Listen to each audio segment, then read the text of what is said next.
ada tipe-tipe mobil di situ. Nah, ada tipe-tipe mobil, ada tiga jenis tipe mobil. Yang pertama tuh ada R3 tipe GA 1.4 MT. Yang kedua ada R3 GL 1.4 MT.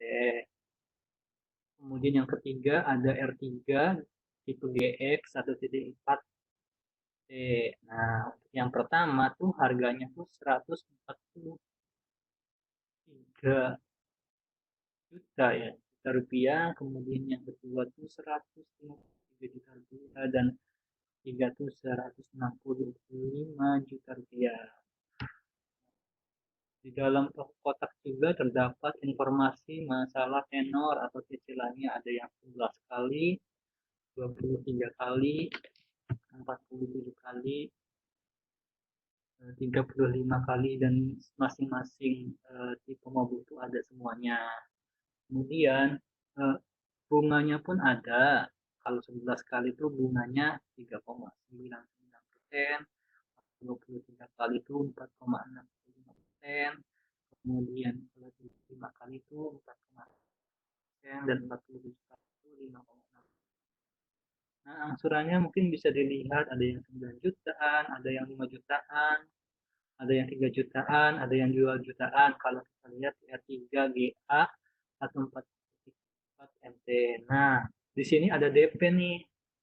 DP-nya kalau misalnya 11 kali, ceritanya kalau saya lihat yang tipe yang pertama dulu ya, R3 yang tipe GA tuh DP-nya tuh kalau yang 11 kali kita diharuskan membayar DP atau down payment sebesar Rp44.435.000.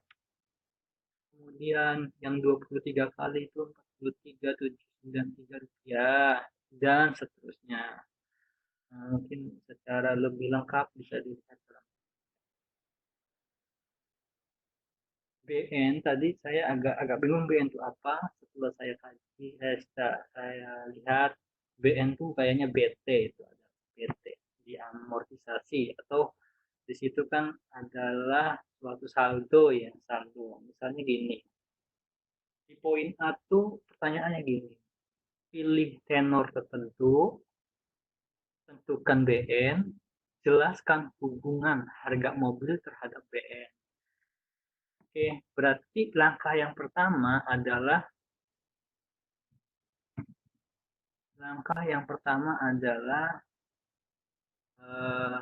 kita pilih tenornya terlebih dahulu. Nah, kalau saya pilih tenornya yang 11 kali.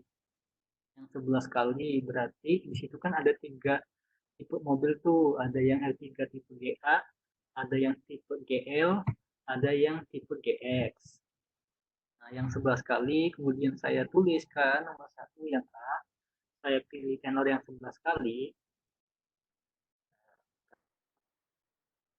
yang 11 kali, ya, yang 11 kali, kemudian tipe R3-nya saya tuliskan semua, ada yang GA, ada yang GL, ada yang GC, harganya saya tuliskan juga. Dari yang GA 143 juta, kemudian yang GL juga, yang GX juga.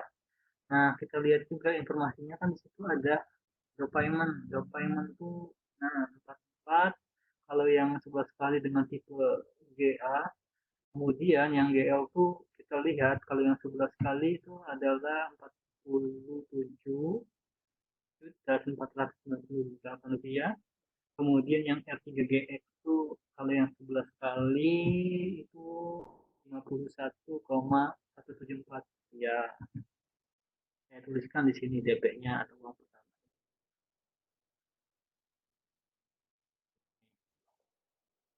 Nah, kalau BN kan kita berbicara tentang saldo, tentang nanti sisanya tuh yang dicicil, karena harganya adalah 153 juta dan kita diharuskan bayar sebesar 44.435 rupiah, maka kita kurangkan. Nah, hasilnya adalah 98.565 rupiah. Dan ini nanti yang akan ada dalam tabel amortisasi. Hal yang serupa GL juga begitu, 153, 4, ininya uang pertamanya 47 dikurangi hasilnya 105,50. Ya. Kemudian yang GF juga sama, hasilnya yaitu tipe R3, tipe GX 165 dengan down payment-nya 51 rupiah. Kalau dikurangi hasilnya adalah 113. Itu 826 rupiah. Nah, yang ditanyakan itu kan pilih tenor tertentu, saya pilih yang 11 kali, kemudian BN-nya sudah saya tentukan di sini. Oke. Kemudian jelaskan hubungan harga mobil terhadap BN. Oke, kita lihat ya. Hubungan antara harga mobil dan BN. Saya akan menggunakan tinta biru. Hubungan harga mobil kita bisa lihat kalau di sini 143 yang tipe GA, sisa saldonya tuh BN-nya adalah 98. Oke. Kemudian yang 153 saldonya 105. Kalau tipe GX saldonya adalah 113. Artinya apa? Di sini terdapat hubungan linier antara harga mobil dengan BN. Artinya ketika harga mobilnya rendah, maka saldonya pun akan rendah. Maksudnya sisa uang yang akan dicicil juga akan lebih sedikit. 143, 98, 153, 5. Kita tahu bahwa ini 153 lebih besar daripada 143, 105 lebih besar daripada 98. Kemudian 165 lebih besar dari 153, kemudian 113 lebih besar dari 105. Artinya terdapat hubungan yang linier, artinya ketika harga mobil rendah, maka sisa saldonya akan lebih rendah juga, akan rendah juga. Tetapi ini tentunya pada kasus ini. Karena nanti bisa saja kalau misalnya uang pertamanya saya ini uh, saya saya apa ya? Saya besarkan di sini 50. Berarti kan nggak berlaku hubungan linier. Berarti ini contoh, ini tentu hubungan harga mobil dengan BN pada kasus ini saja yaitu linier. Oke, gimana? Ada yang ditanyakan untuk tip soal nomor 1 poin A? Silakan chat. Kalau ada yang punya pendapat lain silakan. Kalau jelas jelas ya, biasa ya. Oke, supaya kita lanjut. Kalau misalnya ada kata jelas ya lanjut.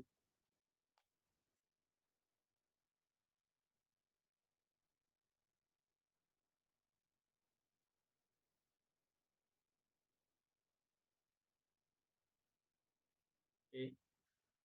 Ada yang tanyakan soal A?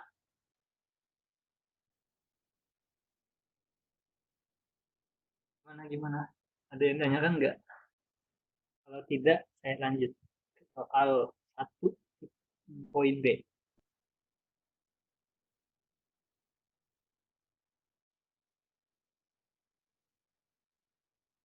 Belum. Oke, kita lanjut ke poin B.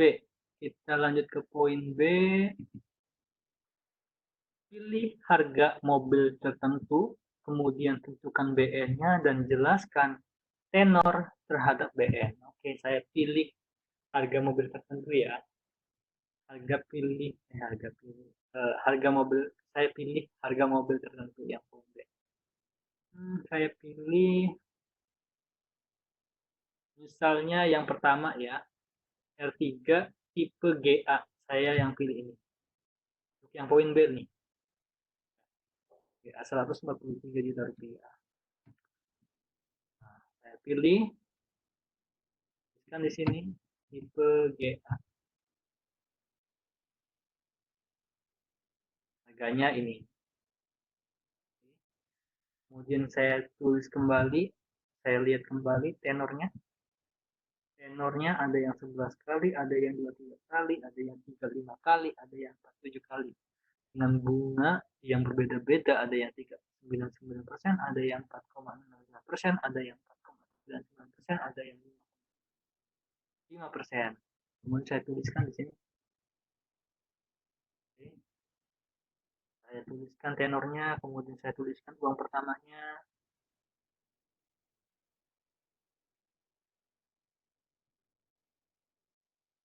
Kemudian saya hitung saldonya atau BN-nya atau sisa saldo atau sisa itu yang sisa sama saja. Maksudnya adalah BN yang nantinya uang yang 98 ini ada dalam tabel amortisasi yang biasa kita buat. Berarti yang 11 kali kan tadi harganya kan yang saya pilih kan mobil tipe R3 GA dengan harga 143 juta rupiah. Kemudian kalau yang 11 kalau saya nyicilnya 11 kali bahwa 11 kali maka saya harus bayar drop payment 44 juta. Kemudian kalau misalnya saya pengen nyicil 23 kali tentang mobil ini, mobil tipe R3 GA, maka saya harus bayar uang pertamanya adalah 43.793.000 rupiah. Kemudian kalau saya pengen nyicilnya 35 kali, maka saya harus DP 45 juta 45.825.000 rupiah. Kalau saya pengen nyicil 40 kali, saya harus DP 48.447.000 rupiah dengan harga yang sama yaitu 143 juta rupiah. Uang pertamanya begini. Kemudian apa ya? Tentunya kalau misalnya kita lihat ya sebelum menjawab poin B, di sini kita bisa maksudnya kita mengingat kembali materi yang kemarin. Kalau cicilan kan sampai 47 kali ya, ada yang 11, ada yang 23, ada yang 35, ada yang 47. Nah, kita bisa lihat angsurannya sangat make sense ya. Kalau misalnya misalkan 11 kali ya angsurannya ya lebih besar. Kalau 23 kali ya angsurannya ya lebih dari yang tadi. Kalau angsurannya 35 kali angsurannya lebih kecil daripada yang tadi juga, dan sama yang 47 kali lebih kecil juga angsurannya terhadap yang tadi juga. Artinya ketika cicilannya lebih besar, lebih lama itu mempengaruhi harga angsuran juga. Ya kita kan sudah belajar tentang bagaimana caranya mencari cicilan, yaitu L sama dengan R dikali anuitasnya kan ya. Ketika N-nya besar maka bisa dikatakan angsurannya lebih kecil gitulah. Oke, kita lanjut yang poin B lagi. Poin B lagi, saya sudah pilih harga mobil tertentu yaitu R3 tipe GA 1.4 dengan harga 140. Kemudian saya sudah menentukan GE-nya dengan masing-masing tenornya. Masing-masing tenornya. 11 kali, 23 kali, 35 kali, 47 kali. Setelah saya lihat, setelah saya kurangi 143 dikurangi 44 juta artinya hasilnya 98, 143 dikurangi 43 hasilnya 99, dan kita bisa lihat.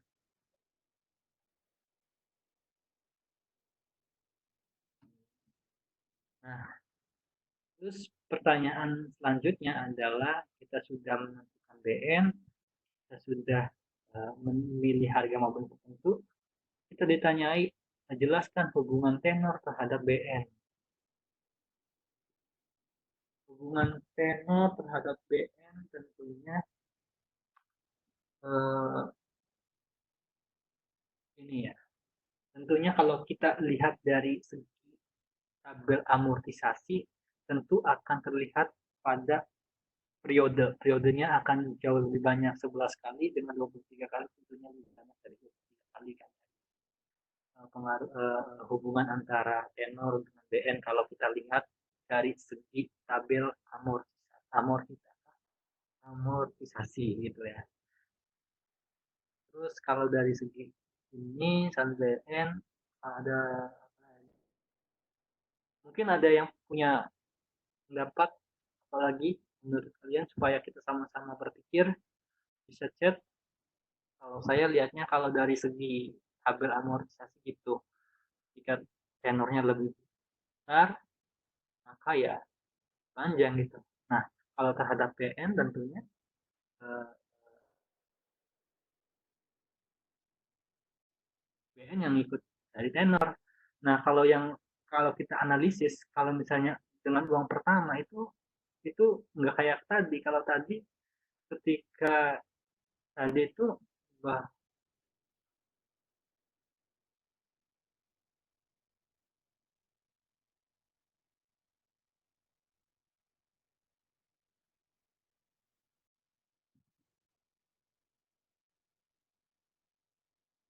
lima ngeser apa ya?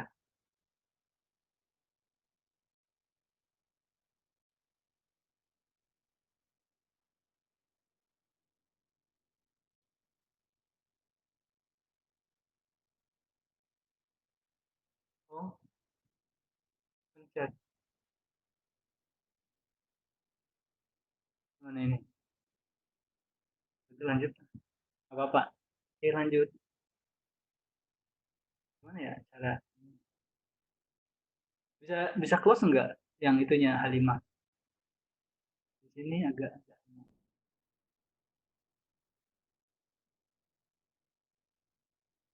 ininya mungkin saya menggunakan nggak bisa saya tarik soalnya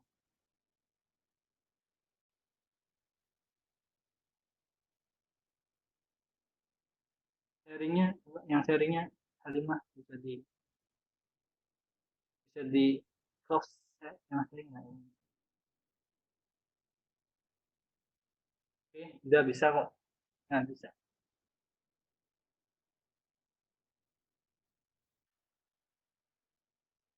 Oke, kita tadi sampai sampai ini ya hubungannya ya. Kalau kita lihat dari segi tabel tentunya akan jauh lebih banyak ya. Ya kalau hubungannya dengan BE. Itu sih kalau menurut saya. Kalau yang lain mungkin bisa ada yang punya pendapat lain mengenai tenor terhadap saldo ya, tentunya kalau misalnya dilihat dari segi matematis ya harusnya ketika tenornya lebih banyak maka print amortisasi premiumnya itu cicilannya atau LPM-nya kan ini ya lebih besar. Maaf, kalau tadi udah dibahas bahwa kalau misalnya tenornya lebih banyak angsurannya maka akan lebih sedikit. Mungkin itu sih untuk uh, soal nomor satu tipe B, poin B. Ada yang ditanyakan karena hubungan tenor tadi itu pertanyaannya adalah jelaskan hubungan tenor terhadap BN ya. Tadi kalau saya lihat dari segi tabelnya, tabel amortisasinya. Dari hal ini saya kira hubungannya dengan BN tidak linear karena kita lihat bahwa ini 98, ini 99, ini 97, ini 94. Nah, jadi nggak kayak tadi. Kalau tadi itu terus turun terus. Kalau ini ada 99 di sini. Ada 99 di sini.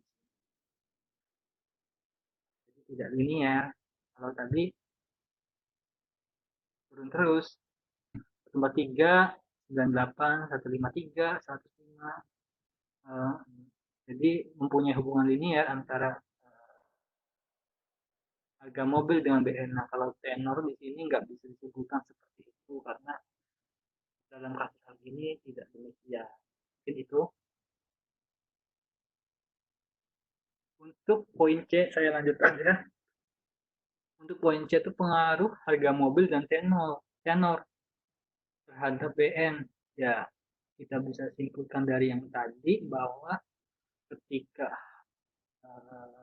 harga mobilnya makin mahal, maka sisa saldonya akan lebih banyak juga. Contoh 165 ya 113 kan lebih banyak harganya, jumlah harganya 165 daripada 153 yang saldonya 105 harus buat di tabel amortisasi. Dan itu sih. Mungkin ada yang tanyakan sebelum kita lanjut ke poin B.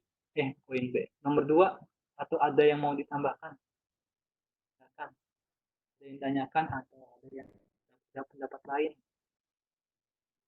Poin B, poin C, poin A. Kalau jelas biasa ya. Jelas ya. Kalau misalkan minta diulangi, saya ulangi.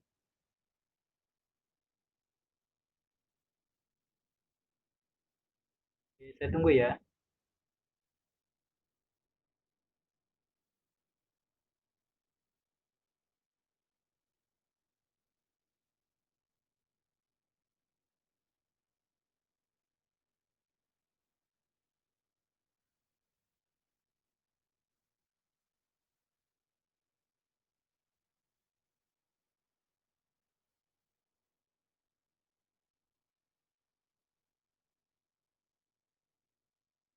Ya, gimana kalau misalnya ada ditanyakan atau minta diulangi, saya ulangi. Kalau misalkan sudah jelas, saya lanjut ke nomor 2-nya.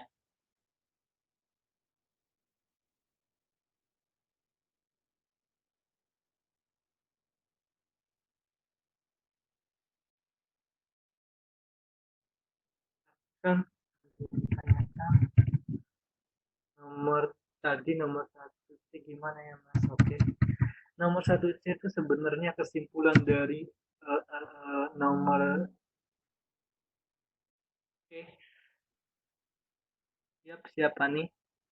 Oke, Pan, nomor 1C itu tadi sebenarnya kesimpulan dari hubungan antara harga mobil dengan BN, hubungan tenor dengan BN yang sudah dijawab di poin A dan poin B sebenarnya.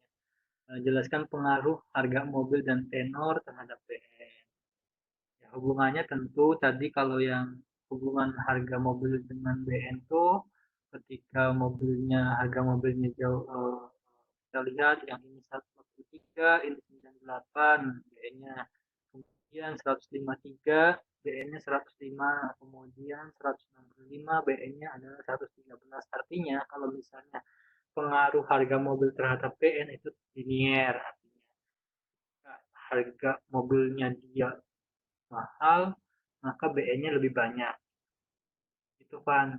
Kalau misalnya yang B dan lainnya juga, yang B itu, yang B bahwa tentu kalau saya lihat dari segi tabel amortisasi, tentunya ketika tenornya lebih banyak, maka ya kita harus banyak buat kolom, dan itu ngaruhnya ke BN-nya, ya BN-nya akan jauh lebih banyak. Kemudian karena saya di sini tidak bisa menyimpulkan kayak poin A itu dia linear ketika punya uh, uh, mahal, maka BN-nya satunya lebih banyak daripada yang BN-nya yang harga mobilnya lebih rendah. Nah, kalau yang tenor terhadap hubungan terhadap BN itu tadi saya sudah jelaskan bahwa dalam prinsipnya tentunya dia kan kalau dari lihat segi tabel amortisasi lebih panjang. Kemudian kita juga bisa sebenarnya ya kalau tenor kan sebagai n-nya nantinya. N itu kan nanti menghasilkan R. R itu kalau kita R kurangi dengan itu kita kurangi dengan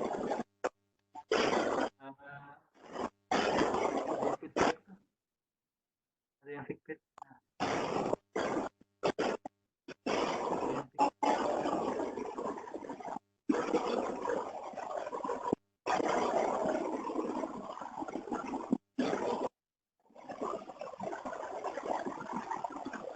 Ada yang feedback tuh. Lanjut ya.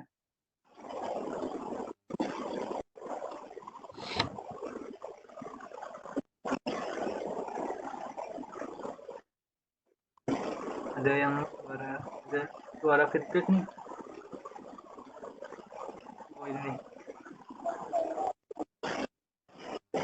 punya Kezia Febian Ramadan, mungkin bisa dimatikan. Oke, kita lanjut ya. Lanjut itu untuk yang poin C.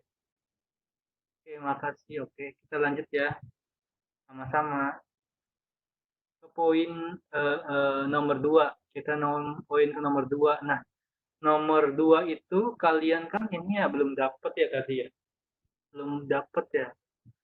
Kan tadi malam tuh kalau mau materi-materi aja, kalau UTS aja. Ternyata setelah saya lihat soal UTS tuh ya terdapat materi yang belum dibahas oleh kalian. Nah, itu saya di sini akan bahas dulu materinya. Materinya tentang kalau tentang nomor 2 itu materi tentang metode portofolio dan metode tahap investasi atau investment year. Nah, tentunya kalau portofolio itu kalau saya ibaratkan ya, saya ibaratkan kalau saya mau belanja telur itu, kalau misalnya saya hanya menggunakan satu katakanlah wadah itu ya, satu wadah, terus wadah itu jatuh, maka saya uh, tidak ada telur yang aman, maksudnya tidak ada telur yang katakanlah sisa telur yang benar. Nah, tapi kalau misalnya saya punya wadah banyak, saya taruh misalnya ada telur 30, saya punya wadah 3 berarti 10, 10, 10. Kalau misalkan wadah satu jatuh kan dia cuma 10 yang jatuh, yang 20 masih aman. Artinya portofolio di sini tuh tujuannya adalah menjauhkan risiko tetapi tetap masih ada risiko di situ. Nah, kalau misalnya dari bahasa atau definisi dari portofolio sendiri adalah keunggulan atau kombinasi dua atau lebih jenis investasi dengan tingkat risiko dan keuntungan yang berbeda-beda dalam jangka waktu tertentu untuk mendapatkan keuntungan yang maksimal tapi dengan risiko yang minim. Jadi dia untuk meminimkan risiko dan memaksimumkan keuntungan. Tentu kita tidak bisa menjauhkan dari risiko, apalagi berbicara tentang sekuritas keuangan. Nah, kemudian kita tahu bahwa tujuan melakukan investasi adalah untuk mendapatkan keuntungan maksimal dengan risiko seminimal mungkin. Nah, agar risiko investasinya tidak tinggi, maka kita melakukan diversifikasi investasi dari teori portofolio adalah salah satunya. Diversifikasi itu yang tadi saya jelaskan bahwa kalau saya punya telur 30, kalau saya cuma wadahnya satu, terus wadah itu jatuh, ya udah kita nggak punya telur yang dalam kondisi yang baik. Tetapi kalau misalnya saya taruh telur itu 10 dalam 3 wadah, ketika wadah satu itu jatuh, maka yang 2 wadah itu dia masih aman, gitu kan. Yang melatar belakangi adanya teori portofolio. Nah, mungkin sampai sini ada yang ditanyakan untuk teori portofolio. Kalau jelas saya lanjut.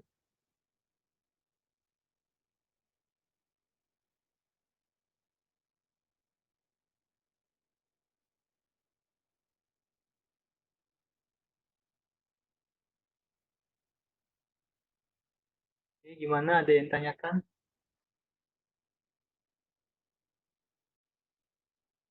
tentang materi atau pengertian untuk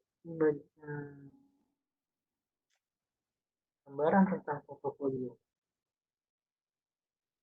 Mana ada yang tanyakan, teman-teman? Jelas saya lanjut.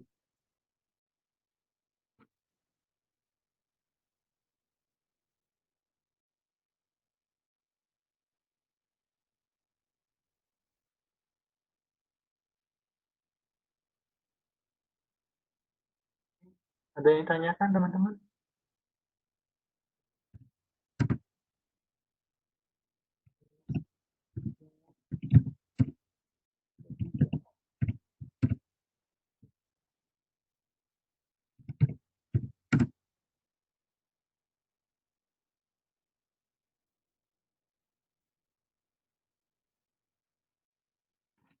Mana? Kalau jelas, katakan jelas ya, biar bisa saya lanjut.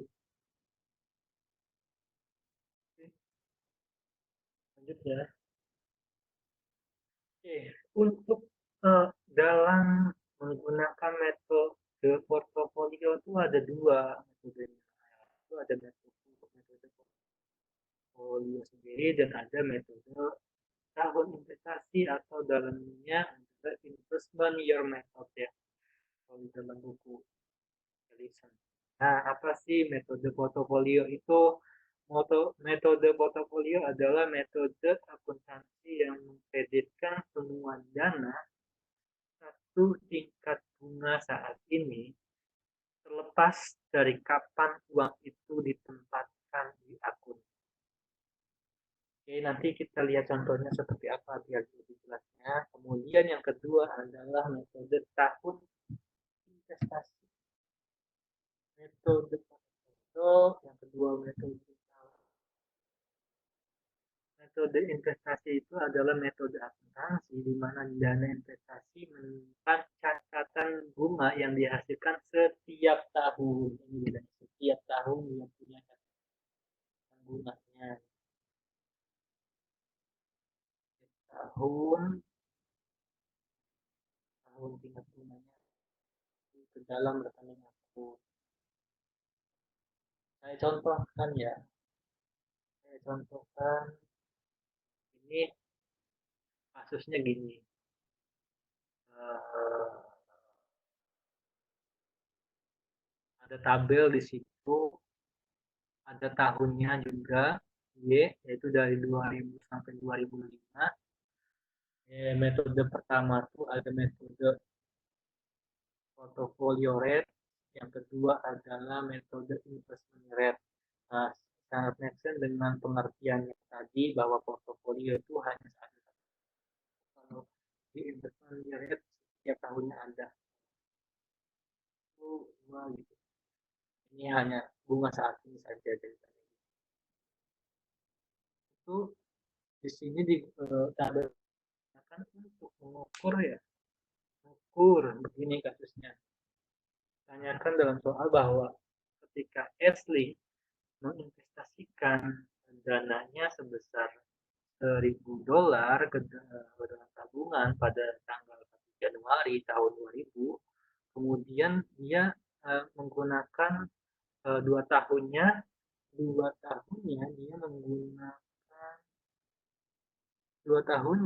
dia menggunakan investment year method ya kan. Kemudian setelah itu dia menggunakan metode portofolio.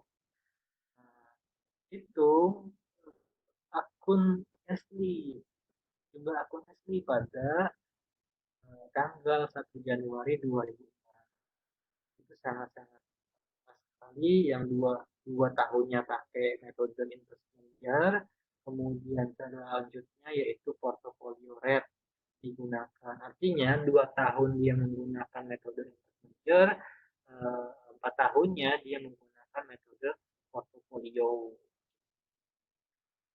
Secara matematis kita lihat. Secara matematis poin 1, maka kita bisa lihat di sini asli jumlah uangnya itu pada 1 Januari 2006 itu begitu. 1.000 ya, 1.000 karena 2 tahunnya menggunakan investment year method, maka kan dia dari 2000 ya, dari 2000 ke 2006 ya kalau nggak salah, ke 2006 nggak ada ya 2006 tapi bisa dihitung. Nah, karena duanya dia ya, cari dua 2 tahun menggunakan metode investment ini.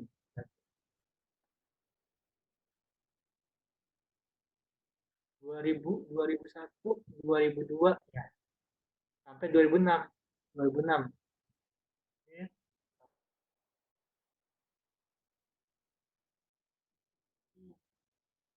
2001, 2002, 2003, 2004, 2005, 2006. 2001 5,25%, 2002 5,25%, 2004 2004 5,6, 2005 5,10%, 2006 5,34%. Nah, setelah saya akumulasikan bahwa uang yang dipunyai Ashley pada Januari tahun 2000 ketika saya akumulasi ke tahun 2006, maka kita tahu untuk akumulasi value kan suatu dana dikalikan 1 dan seterusnya gitu kan ya. Nah, karena ini 1000 dan awal, kemudian ini 1,05 dari mana? Dari tabel tadi. Dan ini 5,25, 5,40, 5,5. Coba kita cocokkan ya dengan tabel. Nah, 5,25 ya. Nah, yang juga 5,25, 0,0525 ini. Kemudian ini juga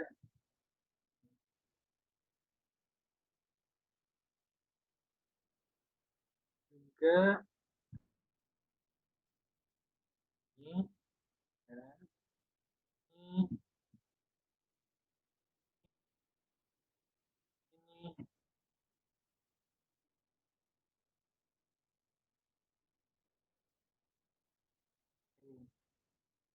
ini. Itu kalau dia yang kasus pertama tuh dia yang pertama 2 tahun menggunakan metode integer, metode yang tahun selanjutnya karena itu 6 tahun 4 tahun selanjutnya dia menggunakan portfolio trade atau metode portfolio. Itu untuk kasus yang pertama ya. Mungkin sampai sini kasus pertama ada yang tanyakan. Nanti kita lanjut ke kasus kedua. Setelah itu kita lanjut pembahasan soal UTS.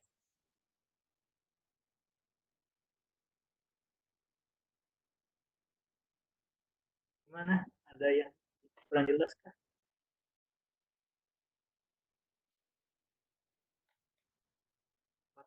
Oke, jelas ya. Kasus yang kedua begini. Jadi ada orang yang namanya Elizabeth itu dia menginvestasikan dananya 1000 ke dalam tabungannya pada tanggal 1 Januari tahun 2000. Kemudian dia pengennya tuh ini, pengennya ditarik kemudian ditabungin lagi, ditarik ditabungin lagi dengan bunga yang berbeda tiap tahunnya. Tuh. Nanti kita lihat seperti apa ya. Jadi dia tarik pada akhir tahun, kemudian dia investasikan lagi dengan bunga yang baru. Begini ceritanya bahwa investasi Elizabeth pada Januari tanggal 1 2006 itu dia begini. Dari tahun 2000 ya sampai 2006.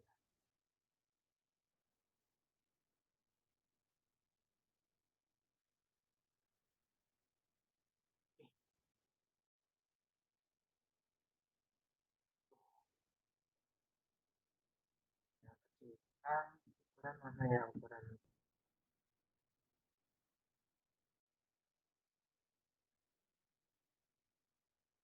Draw warna yang berbeda, warna hijau. Oke, kita fokus ini. Ya, bulat. Warna hijau ya.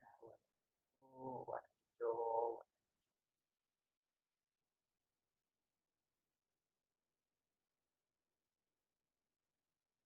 Karena itu dimulai dari tahun 2000 ya. 2000 berarti ini 2001, 2002, 2003, 2004, 2005, 2006.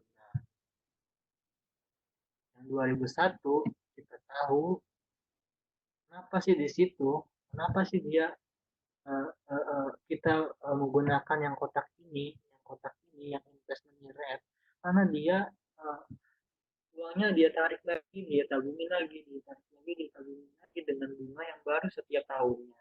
Ya, kita tahu tahun 2000 tuh bunganya 5,25%, kemudian setelah itu dia tarik, kemudian bunga dia tarik lagi pada tahun 2001 dengan bunga yang berbeda yaitu 5%, dan seterusnya. Itu berarti menghasilkan bunga yang berbeda tiap tahunnya. Oke. Sampai tahun 2000 tuh dia uang uang dana awalnya yang itu ada 1,25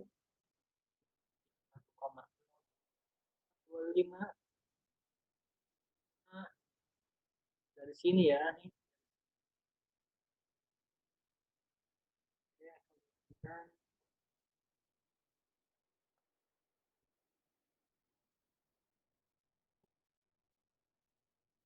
Nah, 5,35% ya.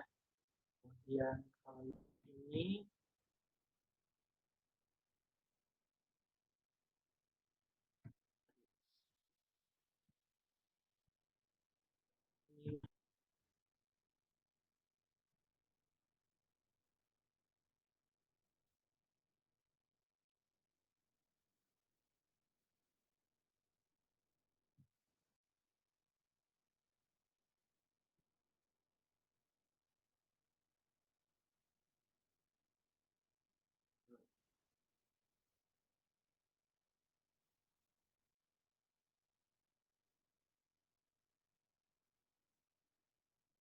enam, oke.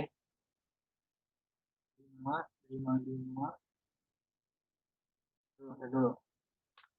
5, 2, 5, 5, 3, 5, 5. Oke, di sini ada salah tulis ya. Di sini ada tulis harusnya 55, 50,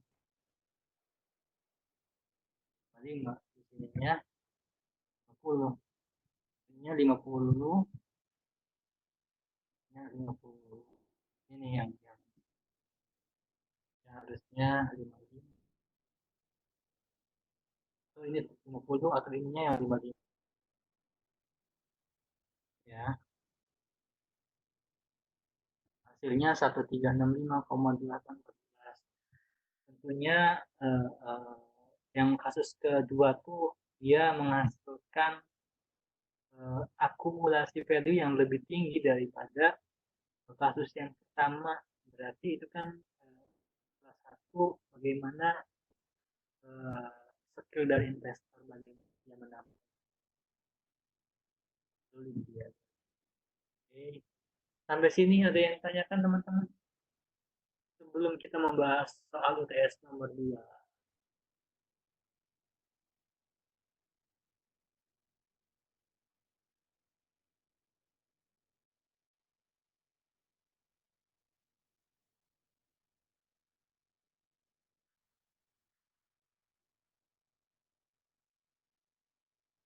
Gimana, jelas tidak? Yang mau tanyakan tidak? 11 Anggianya jelas katanya. Yang lainnya gimana?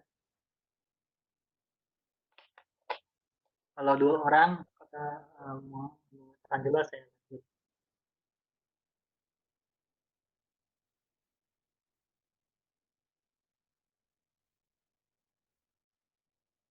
Apa-apa di publik aja. Ada yang tanyakan semuanya?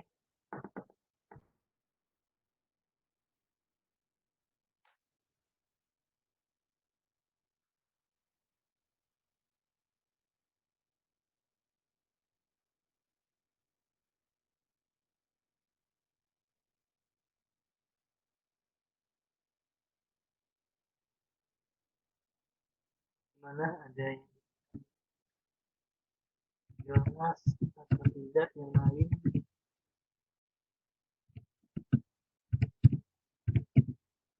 Yang lain?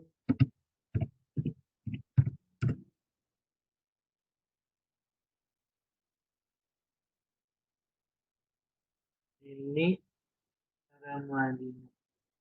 Oh, suaranya putus-putus. Mungkin sinyal ya kali ada yang banyak putus-putus mungkin sinyalnya. Yang lain putus-putus tidak? Yang lain. Mohon feedbacknya. Soalnya ada temennya ada yang banyak putus katanya.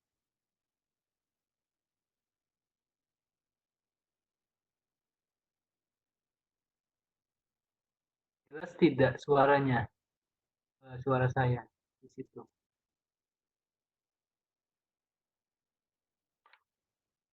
Sekarang jelas mas. Oh berarti tadi tidak ya. Oke, mungkin jaringan sayanya kayak baik. Nah, sedikit putus-putus kadang-kadang. Tapi gimana? Ada yang tanyakan atau gimana?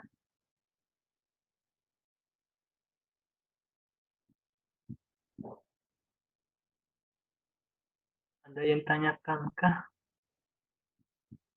Atau lanjut atau saya ulangi aja? Nomor dua, nomor dua. Oh, maksudnya ini ya kasus yang kedua ya. Nah, oke, kita lanjut ya. Yang poin dua, yang kasus kedua, ya kasus dua. Yang kasus dua tuh jadi ada Elizabeth dia tuh ini nabung lah istilahnya itu investasi lah $1.000 namanya pada tanggal 1 Januari tahun 2000. Nah dia itu eh, setiap tahunnya dia tarik kemudian dia tabungin lagi dengan di tahun yang berbeda dengan bunga yang berbeda selama 6 tahun tahun dari tahun 2000 sampai tahun 2006 begitu kasusnya ya. Nah yang dicari itu berapa akumulasi value-nya setelah 6 tahun kemudian itu kasus nomor dua. Nah, oke, kita lihat karena ini tentunya kalau pengen begitu eh, dengan tahun yang berbeda dengan bunga yang berbeda itu jelas adalah metode investment year. Nah, kita di sini saya bulati dengan warna hijau nih dari 5,25% sampai 5,50% ya.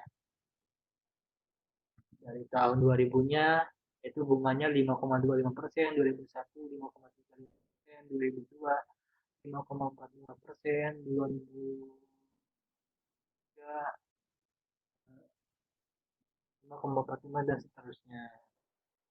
Oke.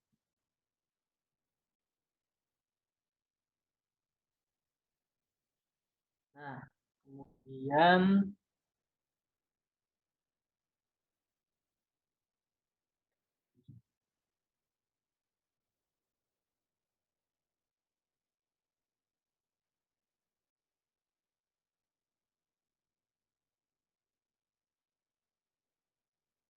oke,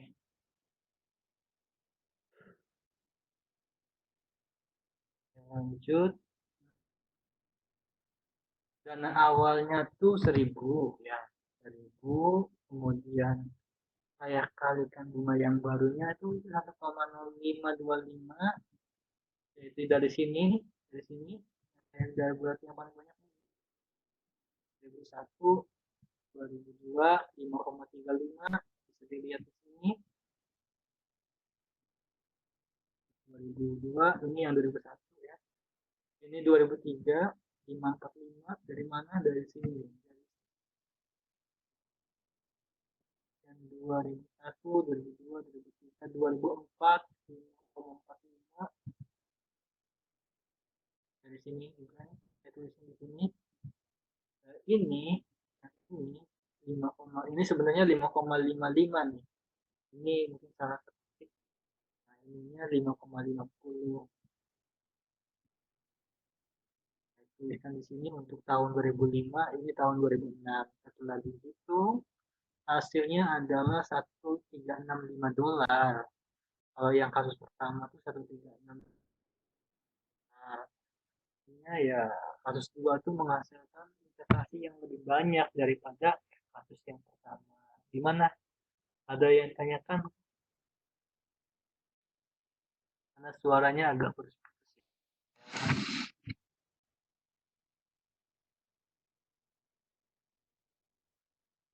Gimana, jelaskah Destar dan kawan-kawan?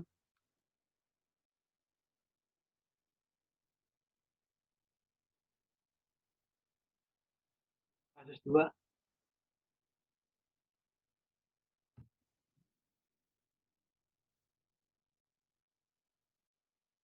Oke, tadi saya ya kasih Destar.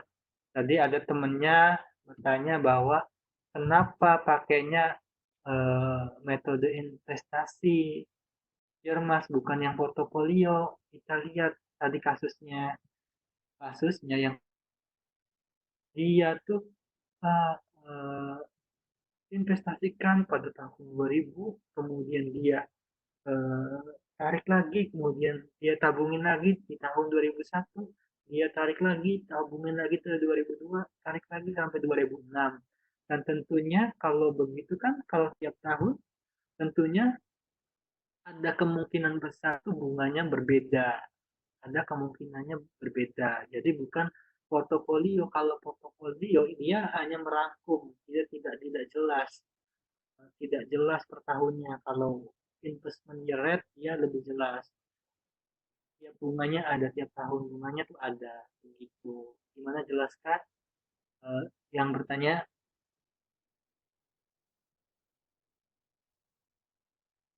Jadi dia menggunakan investment rate. Kalau portofolio tadi nanti ada keterangannya pakai portofolio. Nah, itu kenapa pakai yang satu ya, bukan yang kedua. Oke, misalnya yang kedua begini. Berarti kalau yang kedua, misalnya kedua nih ya, katakanlah 2001 tuh 5, oh, ada yang minta diulangi kasus satu. Kasus satu tuh dia ini, jadi dia menginvestasikan uangnya $1.000 pada tanggal 1 Januari tahun 2000 nanti ya, yang 2000. Nah, kemudian 2 tahun tuh dia menggunakan investment year method. Ya, year method. Yaitu dari sini nih yang horizontal 5,25, 5,25, kemudian ke arah sini. Set, set, nah itu. Yang karena 2 tahun menggunakan investment year rate, yang 4 tahun selanjutnya adalah menggunakan portfolio rate. Nah, begitu. Jadi 5,25, 5,25 diperoleh dari ini nih, dari sini, dari sini. Ya. Kemudian 540, 565 dari sini. 2001, 2002, 2003, 2004, 2005. Tulisan di sini nih.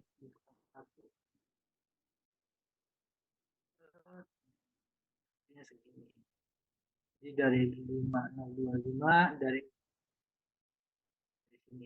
Dari yang horizontal 2 tahun pakai metode investment rate, yang 4 tahun kemudiannya dengan menggunakan portfolio. Ya. Nah, tadi ada pertanyaan kenapa yang dipakai tidak I2 Mas katanya. Nah, 525, 535, 5.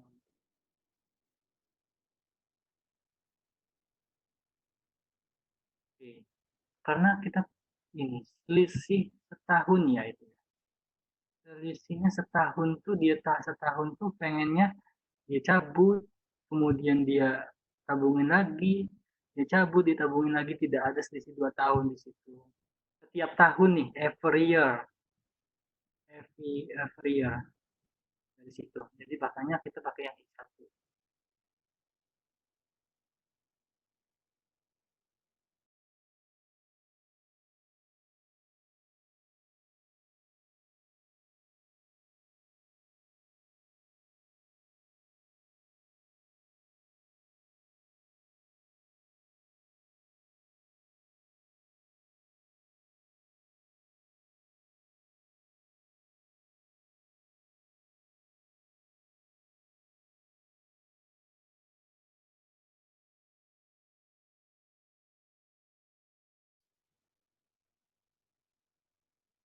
Yang Putri, gimana kasus satu kurang jelas apa jelas belum?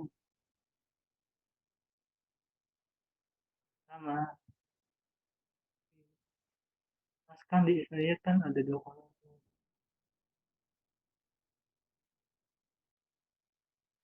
Oke. Tadi sudah saya jawab secara tidak langsung. Tadi ada pertanyaan bahwa kenapa sih nggak pakai I2?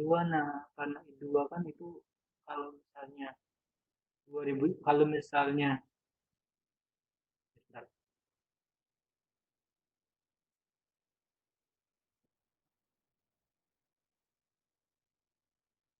ya, jadi misalnya kayak ini nih, tadi ini kan 2000 nih, berarti di kolom I1 itu udah 2001, ya kan? Nah, kita juga bisa nih di sini 2002.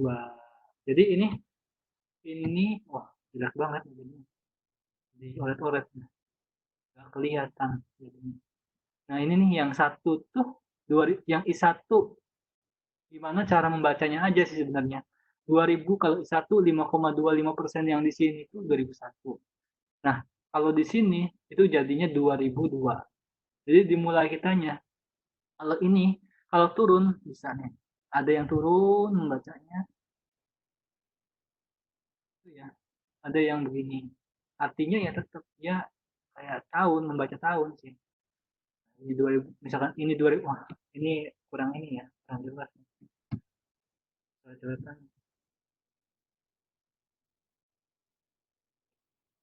nah ini nih 2001 nih 2001 2002 kalau misalkan dari eh, kan ada dua kolom artinya begitu ini 2003 jadi ini cara membaca tahunnya lah ini berarti ini kan 2001 2002 2003 2004 2004 2005 2006 nah soal ini ya berarti 2002 2003 2000 berapa nih nggak tahu 4 2005 2006 2007 itu ya gimana uh, Gus Wirawan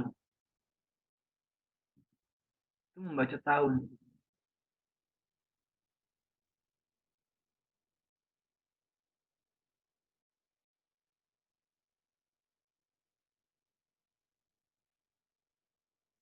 gimana Destar Bagus Wirawan jelaskah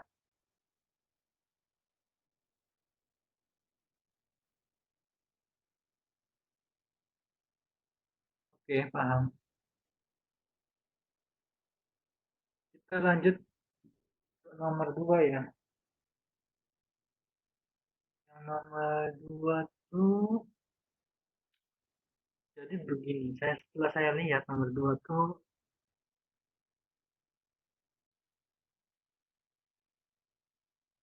oke tadi pengertian kan mas kan di IEM ada sub subscriptnya kenapa di portofolio nggak ada nih pengertiannya tadi pengertian metode portofolio adalah metode akuntansi yang mengkredit semua dana pada satu tingkat bunga saat ini tingkat bunga saat ini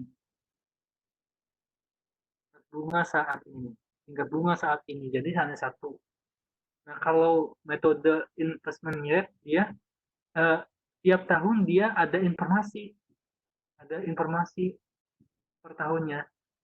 Jadi ada I2, ada I3, ada dan I seterusnya. Kalau portofolio ya ya sudah rata-rata nggak tahu apa rata-rata apa bukan rata tadi dikatakan bahwa bunga saat ini kalau di dalam definisinya bunga saat ini ya menjadi satu tingkat bunga saat ini untuk tiara rupiah kalau investasi metode investasi jadi tiap tahunnya ada bunganya jadi gimana untuk tiara rupiah paham kah.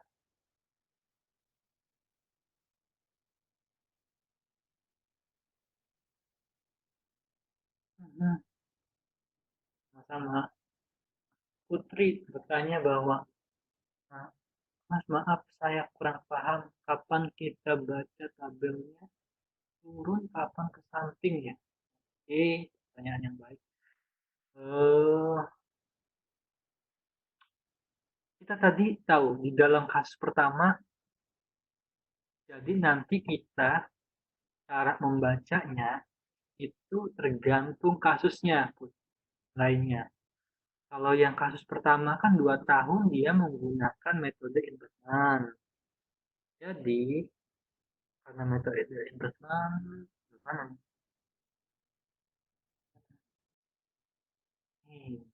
Kan, jadi kan 2 tahun di sini. Kemudian 4 tahun kemudiannya menggunakan portofolio karena dia kasusnya adalah portfolio rate is used kan. Nah ini. Nah, itu. Jadi nanti tergantung kasusnya.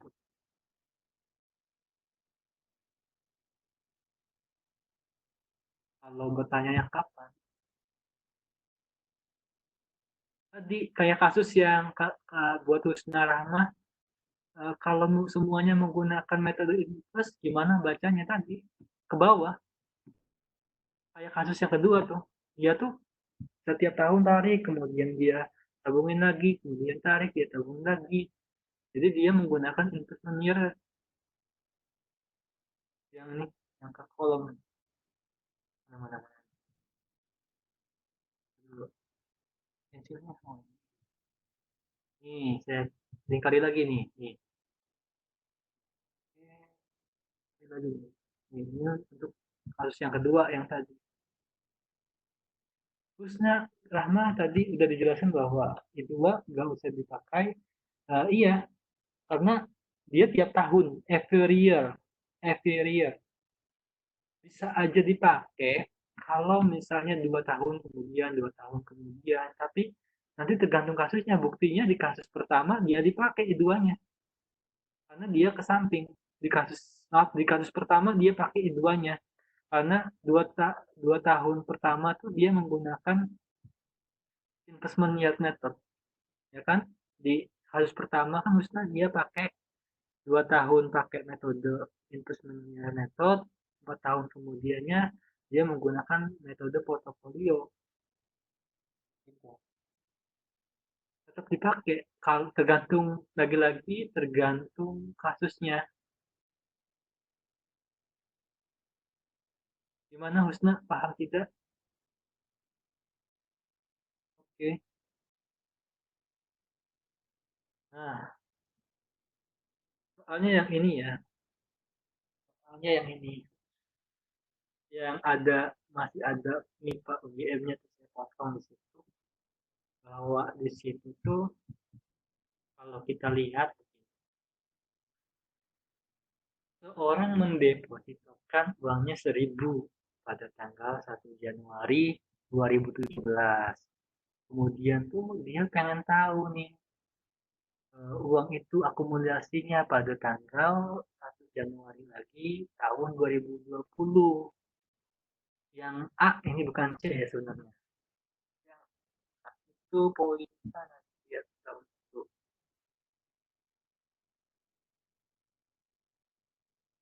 Yang A, yang A ini yang B ya, ini yang C ya. Yang P itu dia menggunakan metode intermediate. Kemudian yang B dia menggunakan metode portofolio. Yang C dia menggunakan tadi kayak yang proses yang kedua. Ya, proses yang kedua. Nah, tapi di dalam soal nomor 2 tuh ada informasi yang tidak ada informasinya di situ. Menurut kalian apa yang tidak ada informasi di situ? Oke, biar lebih interaktif, saya tanya di situ ada oke okay, tabelnya benar, oke benar. Di situ tidak ada tabelnya. Gimana cara ngitungnya kalau nggak ada tabelnya? Akhirnya saya cari-cari soalnya, wah itu soal mengadaptasi dari buku, setelah cari buku, oh ini tabelnya ketemu. Akhirnya saya uh, untuk soal ini saya ganti yang ini ya. Dengan cara yang sama nanti kalian bisa cari yang ini. Gantinya yang nomor 2. Karena di nomor 2 di UTS nggak ada tabelnya yang ini. Kita ganti yang 1.000 ya. 1.000 di sini. Kalau di sini kan 10.000 nih. Kalau di sini 1.000. Ini J6, ini kan 2017, tapi kita pakainya yang J6 aja dulu. Jadi kamu bisa interpretasikan sesuai tahunnya. Nih sampai 1.000 akumulasi sampai J9. Akumulasinya sama yang tanyakan, dia menggunakan metode investment, yang dia menggunakan portofolio yang saya contohkan. Nah, kemudian cari rankingnya. Nanti mana yang lebih besar nih, yang lebih menguntungkan, apakah metode yang ya, metode portofolio, apakah yang ketiga yang kayak gitu. Nah, selanjutnya ya, jawaban nomor 2 yang nah, saya lihat ternyata tabelnya begini.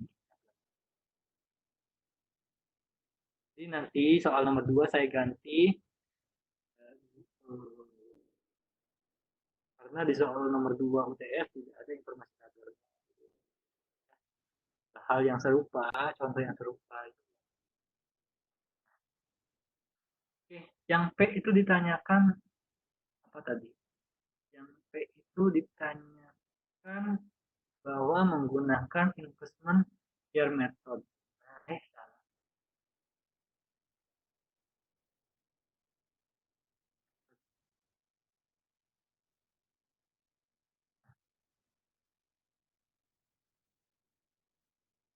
Kelihatannya.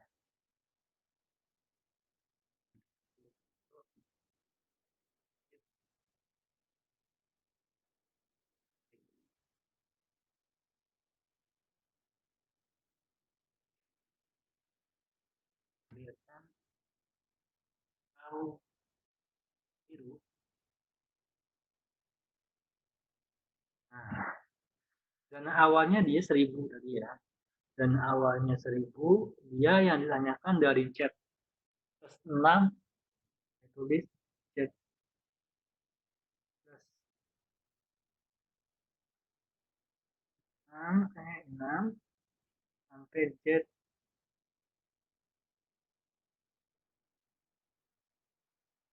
9 ini tahun sebenarnya kalau kayak soal tadi mah tahun. Ini pakai chat.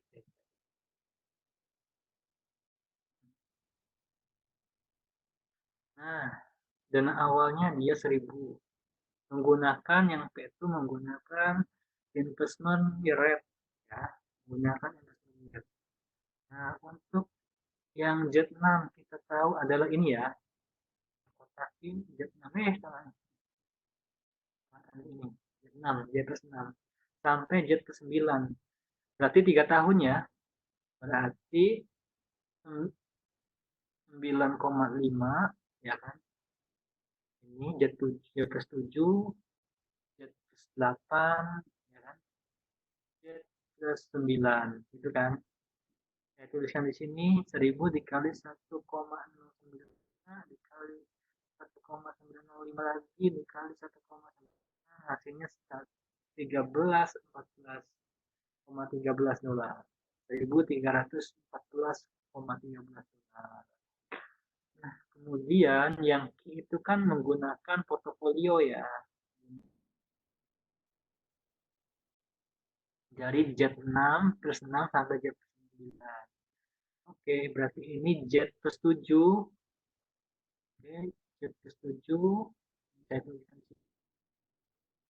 Z plus 8. Z plus 9.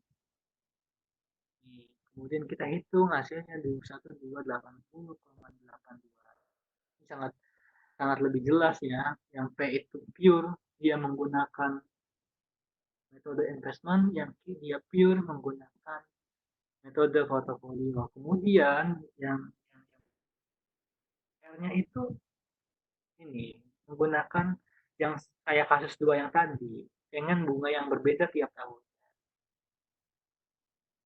lihat di sini ya. Saya pakai warna hijau.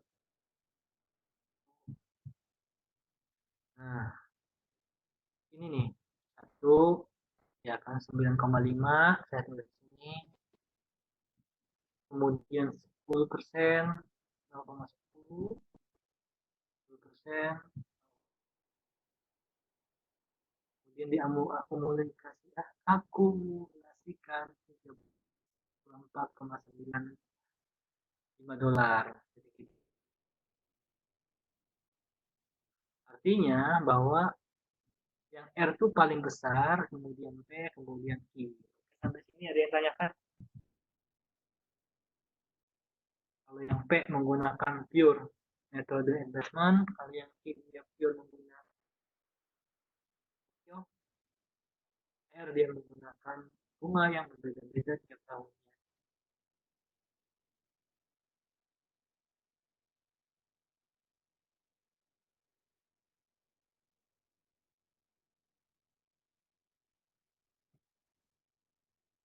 Oke, ada yang tanyakan? Kita sampai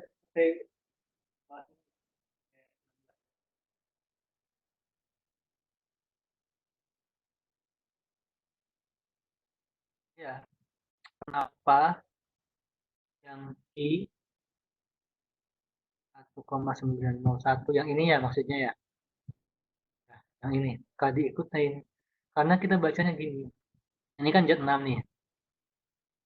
Satu, karena kita tahu bahwa di sini ini kan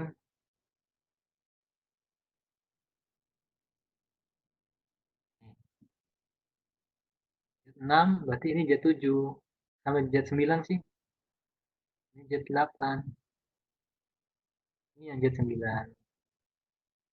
ini jet 6, ini jet 7, 3 tahun kan, jet 8, jet 9 itu memang agak sedikit mengecoh kalau pakai yang ilustrasi yang ini. Kalau yang tadi kan enak ya, kalau yang makanya saya tempelkan soal yang tadi karena dia tahun dan tidak bergeser-geser gitu.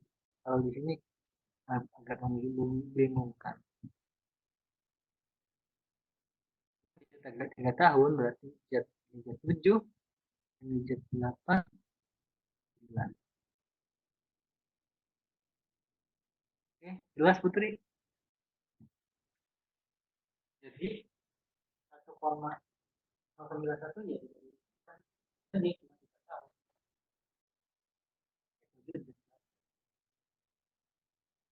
yang lain gimana? Kita lanjut aja ya.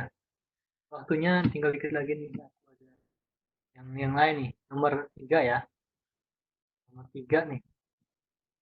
Nomor 3. Nomor 3 itu soal UTS.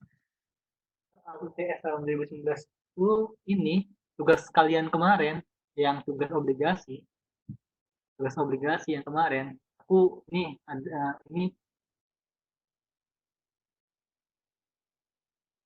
tugas obligasi kemarin. Ya, bahwa di situ ya terdapat informasi bahwa hmm,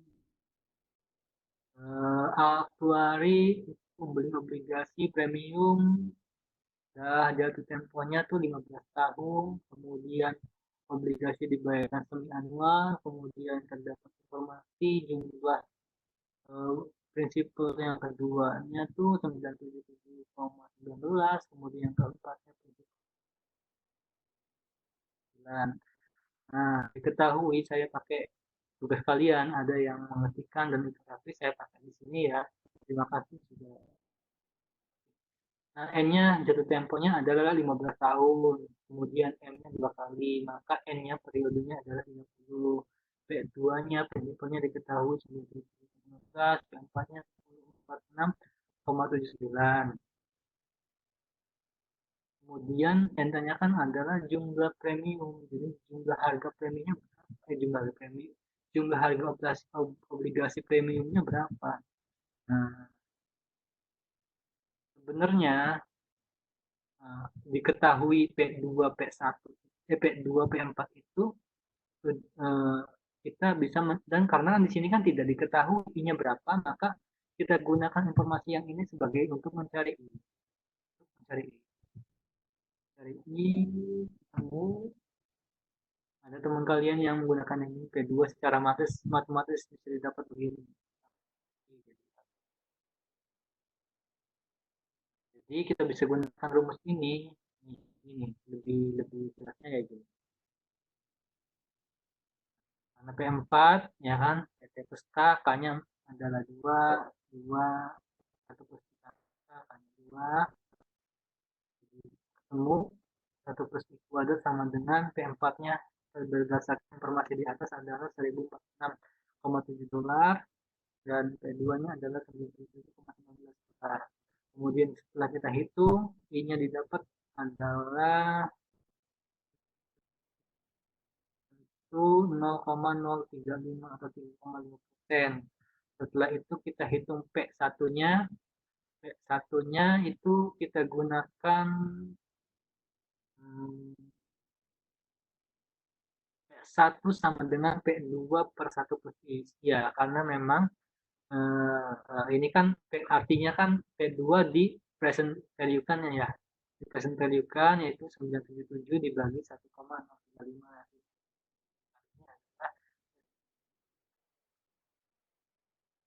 Kemudian karena yang pengen diketahui jumlah premiumnya, maka P1 ditambah P2 ditambah P3, kita tahu bahwa P1 ditambah P1 dikali, kalau P2 tuh sama aja dengan P1 dikali 1 I, kalau P3 tuh dikali juga 1 I. Nah sampai Pn tuh P1 pangkat N, akhirnya didapat rumus begini. P1 dikali akumulasinya yang sudah kalian pelajari yaitu Sn dengan bunga I. Nah, kalau P1-nya udah dapat 944, Sn-nya sebesar dengan periodenya 30, 1 plus I 1,035 dikurangi 1 per hasilnya. Jelaskah? Ada yang tanyakan? Nomor tes nomor 3. Tes nomor 3.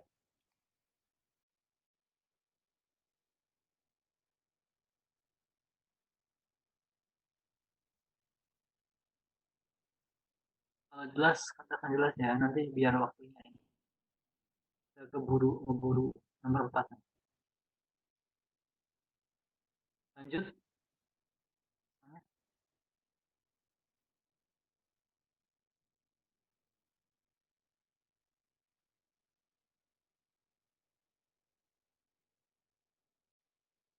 Oke. Jelas tidak? Kalau jelas kita lanjut ya. Kita lanjut ke nomor 4.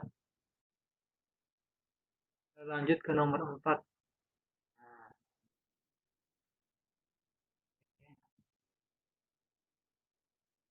Nomor 4 ini yang masih agak membingungkan buat saya. Nah, di sini diketahui aliran dana, ya. Aliran dana, dan ini merupakan materi NPV dan RR ya. RR atau capital budgeting. Nah, di sini ada flow, ada bulk before, ada bulk before, ada after, dan di sini juga ada masuk price-nya, kemudian hitung skill investornya dan dana performanya. Nah, saya tangkap ini saya bingung di tabel ini. Tabel ini saya bingung buat apa. Saya belum ketemu jawabannya. Tetapi ini merupakan materi sehingga saya mungkin menggunakan contoh yang sama untuk soal TS yang tadi itu ini sebenarnya sama aja itu. Interest measure of fund. Kalau kita menggunakan tem dari OS gitu ya. Nah, ini kan sama persis flow-nya ada, balance nya ada, balance after-nya ada. Kalau kita gunakan dolar, kita kan udah tahu ya rumusnya ya, sudah diajarkan sama Pak Danang, ada fiturnya di log ya. Kemudian dengan time, mungkin kalian bisa coba yang nomor 4 ini nih, yang 4 ini. Yang 4 ini nanti saya share ininya, yang 4 ini, yang 4 ini.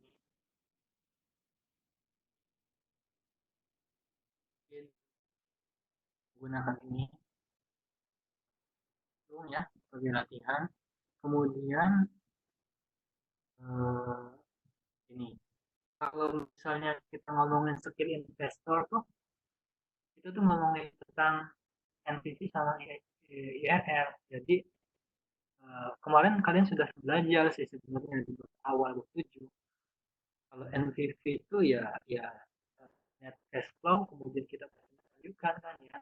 Kalau IRR itu kasus khusus dari NPV yang dimana kita nolkan NPV-nya kemudian didapatkan I-nya. Nah, oke. Ke materi NPV atau capital budgeting ini terkait dengan soal nomor 4 ya. Jadi ketika ini ada informasi begini, contoh kan yang diberikan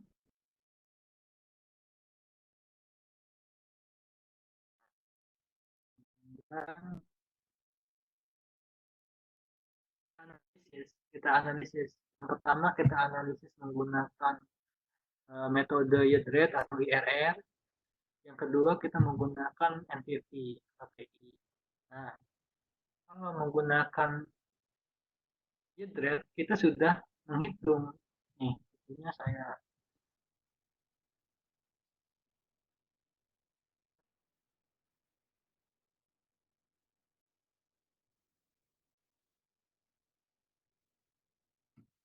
halaman berapa ya?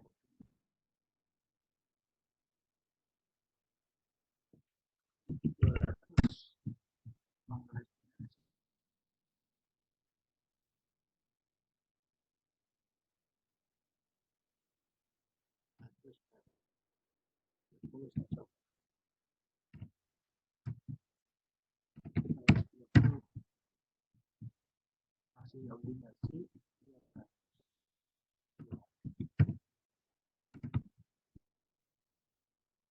250 ini menggunakan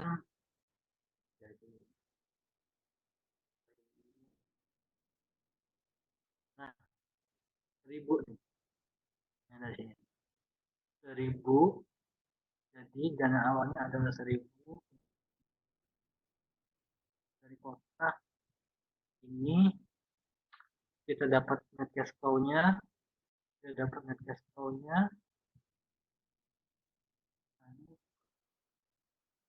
ada yang 10 ada yang 5 ada yang 1 ada yang 1 dari sini ini kan ada yang 10 ada yang 5 ada yang 1 ada yang 1 ada yang 8 ada yang 12 ya 12 kan tandanya juga mengikuti negatif 10 negatif 5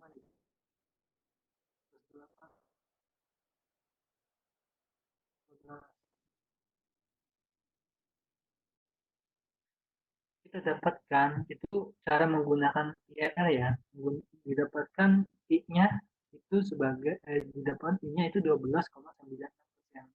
Nah, saya tempelkan di sini nih 12,9%. Nah, kemudian kalau kita menggunakan IRR itu kita bandingkan dengan yang lain. Ini biasanya kita sebut apa ya? Ada istilahnya bahwa kalau kita menggunakan IRR kita menggunakan perbandingan antara yang ingin didapatkan oleh investor biasa dengan ini biasa disebut dengan cost of capital. Nah, jadi kita bandingkan kalau I-nya 0%, kalau I-nya 5%, kalau I-nya 10%, kalau I-nya 10%, kalau I-nya 20%, kalau I-nya 25%. Nah, ternyata amannya tuh 10%, 10%, tidak negatif, artinya NPV-nya positif. Nah, kalau 10% itu amannya. Investor itu berani mendepositkan uangnya 10% untuk jangka waktu yang panjang. Nah, kita menggunakan metode yang pertama itu IRR atau yield method nih. Nah, investor akan menerima project ini karena 12,96% itu melebihi dari 10%, jauh lebih aman dari yang minimalnya 10% aja tuh udah positif, apalagi 12,96%. 9%. Enggak, maksudnya besar dari PI. Nah, itu maka investor tertarik. Kemudian kalau kita menggunakan metode yang kedua adalah MPV, itu P-nya positif, maka kita terima capital budgetnya atau ini proyeknya kita terima. Gitu. Jadi kalau IRR kita bandingkan dengan bunga yang lain, kalau lebih besar berarti kita terima proyek itu. Kalau misalnya NPV kita I-nya kita masukkan persamaan kemudian menghasilkan lebih dari nol, kita terima proyek itu. Gitu.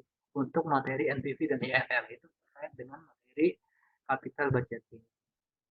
Gitu. Nah, kita hubung-hubungkan dengan soal nomor 4 tuh begitu sebenarnya. Yaitu ini. Kalau ini saya malah kayaknya sih ini menggunakan time ini, kalau menggunakan. Tapi kalau dari skill investor kalian juga bisa coba dihitung, coba akan ketemu hasilnya. Kalau misalnya misalnya MBV-nya positif, PI-nya positif, berarti kalian terima proyeknya. Kalau PI-nya negatif, kalian tolak proyeknya. Nah, karena saya tuh kurang pahamnya di sini di letak, maaf ya, di letak ini invest informationnya nih buat apa? Saya belum paham. Seperti itu sih. Untuk NPV lebih baik kalian gunakan NPV daripada IRR, karena IRR lebih mudah. Karena kalau gunakan IRR kalian cari I-nya dulu, kita menolak NPV-nya, kita cari dapatkan I-nya, dan itu kan tidak selalu ketemu, dia bisa imajiner. Kalau IRR kelemahannya di situ. Kalau NPV ya dia yang penting kalau nol, lebih dari nol dia terima, kalau kurang dari nol ya tolak proyek itu. Di dalam persamaannya kita masukkan ini. Mungkin sampai sini sih tutorial yang kedua ini. Sebelum saya tutup nih, ada yang tanyakan nggak? Nih,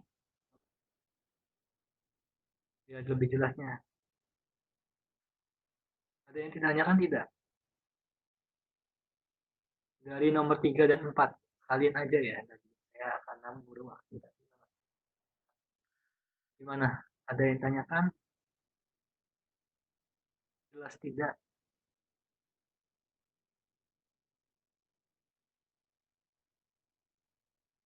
Nomor 3 ini, nomor 4 ini.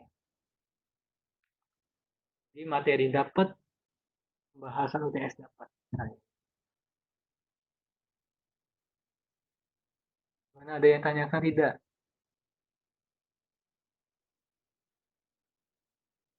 Ada yang tanyakan?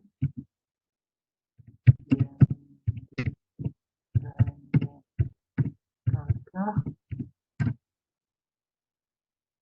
dari nomor 3 sampai nomor 4?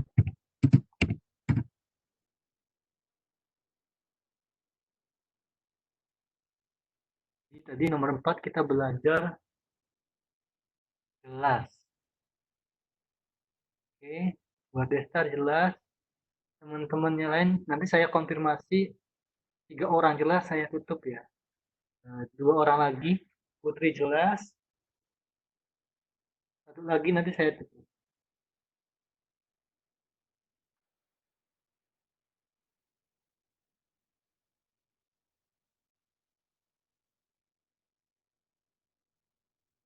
Oke, semuanya jelas 3 orang sampai sampel. Mohon maaf kalau misalnya ada yang kurang paham, ada yang kurang jelas. Nanti file saya kirimkan ke Pani. Pani akan mengirimkan ke teman-teman. Mohon maaf kalau misalkan kurang dalam hal penjelasan.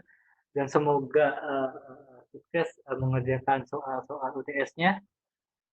Jangan lupa belajar yang banyak. Karena memang apalagi kalau misalnya ujiannya di rumah, itu berpotensi soalnya akan jauh lebih susah karena kemungkinan besar open book sih ya. Jadi ya gitu. Belajar banyak, berlatih aja.